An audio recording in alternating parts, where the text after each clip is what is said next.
থাকতে আমাদের যত টাকা লাগে তার চেয়ে বেশি টাকা লাগে সুখে আছে এটা মানুষকে দেখাতে, কারণ আজকাল সুখে থাকার চেয়ে শো অফ করাটা গুরুত্বপূর্ণ হয়ে গেছে। আর ঠিক এই জন্য অভাব আমাদের। টাকা থাকলে আপনি সব করতে পারবেন, আবার অনেকে আছে যারা টাকার জন্য সব করতে পারবে। এই যুগে টাকার নেশায় কেউ মগ্ন, আবার টাকার নেশা।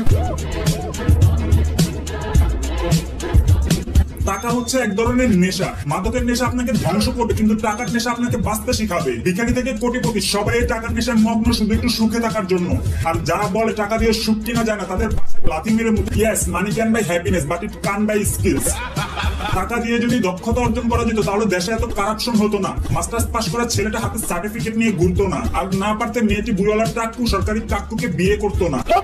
হ্যাঁ, টাকা কামাতে দক্ষতা লাগে, টাকা কামাতে ক্ষমতা লাগে, আবার অনেক সময় টাকা কামাতে টাকা লাগে। যেমন 1000 টাকা দিয়ে কম্বো প্যাকেজটা কিনলেই বাইক উপহার পাবো, তারপর সেই বাইকটি বিক্রি করে অমুক তমুকের ফ্রিল্যান্সিং কোর্স কিনবো, ঘরে বসে মাসে লাখ লাখ টাকা। এখন সেই লাখ লাখ টাকা ব্যাংক ব্যালেন্স দেখিয়ে পাবো ইউকে, ইউএসএ, কানাডার ভিসা। তারপর ভিসা পেয়ে বিদেশে গিয়ে করবো একজনকে বিয়ে, বিয়ের পরে পাসপোর্ট কনফার্ম। ইয়া লাইফ পুরো। আমরা জানি টাকা যার কাছে যত বেশি সে তত শক্তিশালী, কিন্তু টাকা এক কাগজের টুকরো যার নিজের কোনো ক্ষমতা নেই। তাহলে কিভাবে এই কাগজ এত শক্তিশালী হলো? এই কাগজ আসলে কি?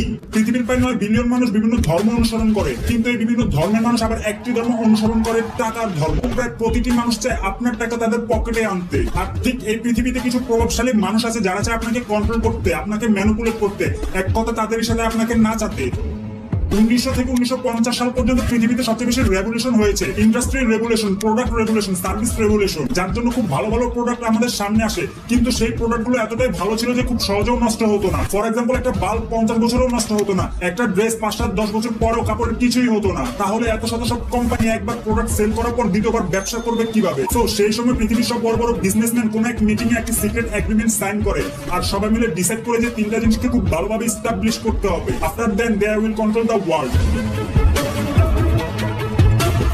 এক, ক্রেডিট কার্ড। আপনার কাছে টাকা না থাকলেও আপনি খরচ করতে পারবেন। 2, মার্কেটিং বা অ্যাডভার্টাইজমেন্ট, এমন ভাবে প্রেজেন্ট করা যেন আপনার প্রয়োজন না হলেও সেই প্রোডাক্ট কিনতে বাধ্য হন। 3, এক্সপায়ারি ডেট। প্রতিটা প্রোডাক্ট একটা নির্দিষ্ট সময়ের জন্য বানানো হবে। যখন এই 3টা জিনিস পুরো পৃথিবীতে এস্টাবলিশ হয়ে যায়, পুরো গেম চেঞ্জ।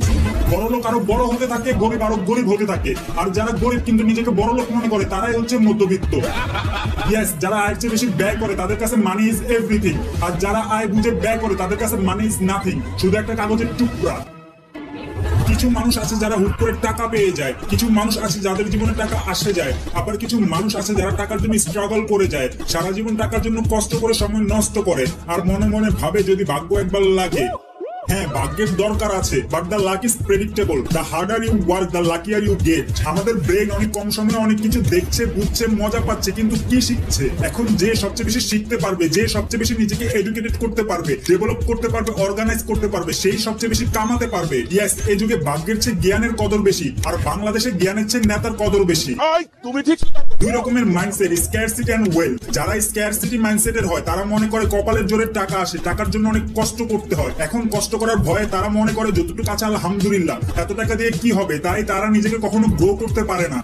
আর যারা ওয়েলথ মাইন্ডসেটের হয় তারা সবসময় স্কিলস, গ্রোথ, ইনভেস্টমেন্ট এসব নিয়ে চর্চা করে। এরা বিশ্বাস করে যে প্রেজেন্টে চলা খারাপ সময়ের উপর তাদের সাকসেস নির্ভর করে না, থিঙ্কিং, অ্যাকশন, বিলিফস এর উপর নির্ভর করে। সো এই 2 রকমের মাইন্ডসেটের উপর নির্ভর করে আপনি গরিব হবেন নাকি বড় লোক।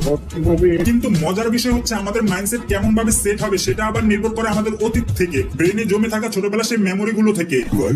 এমিগডালা বা ইমোশনাল মেমোরি। ছোটবেলায় যখন দেখি টাকার জন্য পরিবার থমকে যাচ্ছে অথবা টাকার জন্য বাচ্চারা ঝগড়া করছে, তখন টাকার প্রতি স্ট্রেস চলে আসে, মানে স্ক্যারিসিটি। আবার যখন দেখি টাকার জন্য বাবা একটা ফ্ল্যাট কিনতে পারছে আর পরিবারের সবাই সেটা সেলিব্রেট করতেছে, তখন টাকার প্রতি একটা কিউরিয়াস চলে আসে, মানে ওয়েলথ মাইন্ডসেট। হিপোক্যাম্পাস বা কন্টেক্সচুয়াল মেমোরি। যখন স্কুল কলেজের ফিস দেওয়া কঠিন ছিল, যখন বাজার করা, বাসা ভাড়া দেওয়া কষ্টদায়ক ছিল, তখন টাকার প্রতি এক প্রকার ভয় চলে আসে, মানে স্ক্যারিসিটি। আবার যখন দেখি না চাইতে সব পূরণ হচ্ছে, চাওয়ার আগে সবকিছু পেয়ে যাচ্ছি, তখন টাকার প্রতি ওয়াও ফিল চলে আসে, মানে ওয়েলথ মাইন্ডসেট। প্রিফ্রন্টাল কোর্টেক্স বা ডিসিশন মেমোরি। আমাদের পরিবার, আমাদের চারপাশের সমাজ টাকাকে কি মনে করে? যেমন টাকা কামানো এত সহজ না, যাদের টাকা আছে তারা লোভী হয়, টাকায় সব নষ্টের মূল, মানে স্ক্যারিসিটি। আবার অনেকে বলে টাকাকে টানে, কষ্ট করলে কেষ্ট মিলে, মানে ওয়েলথ মাইন্ডসেট। এখন যারা টাকাকে স্ক্যারিসিটি মানে নেগেটিভ ভাববে, তারা সারা জীবন টাকার জন্য নিজেকে কষ্ট দিয়ে সময় নষ্ট করবে। আর যারা টাকাকে ওয়েলথ মানে পজিটিভ ভাববে, তারা বলবে হ্যাঁ, আপনি টাকাকে যাই মনে করবেন টাকা আপনার কাছে ঠিক তাই। টাকাকে ক্ষমতা মনে করলে টাকা ক্ষমতা, টাকাকে শো অফ মনে করলে টাকা শো অফ, টাকাকে গড মনে করলে টাকা গড, আর টাকাকে মাধ্যম মনে করলে টাকা একটা মাধ্যম। It's just debit and credit.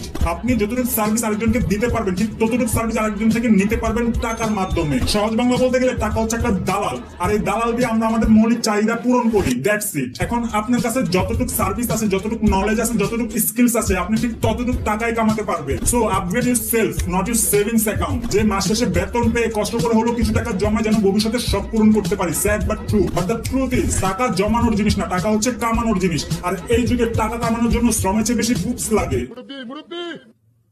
বুদ্ধি লাগে। যেমন প্রায় 10,000 মানুষ কম্বো প্যাকেজটি কিনবে কিন্তু বাইক জিতবে একজন বা দুইজন। 1,000 মানুষ ফ্রিল্যান্সিং কোর্স কিনবে কিন্তু মাসে লাখ লাখ টাকা কামাতে পারবে হাতে গোনা কয়েকজন। আর ইউকে, ইউএসএ, কানাডা নিয়ে কি বলবো, পুরো সিস্টেম নিয়ে একটা ডেডিকেটেড ভিডিও বানাবো। কারণ জীবনের তাগিদে মিডল ইস্টে গেলে হয় প্রবাসী, আর পড়ালেখার নাম বেঁচে ওয়েস্টার্ন কান্ট্রিতে গিয়ে রেস্টুরেন্টে থালা বাসন মাজলে হয় বিদেশি। Like seriously.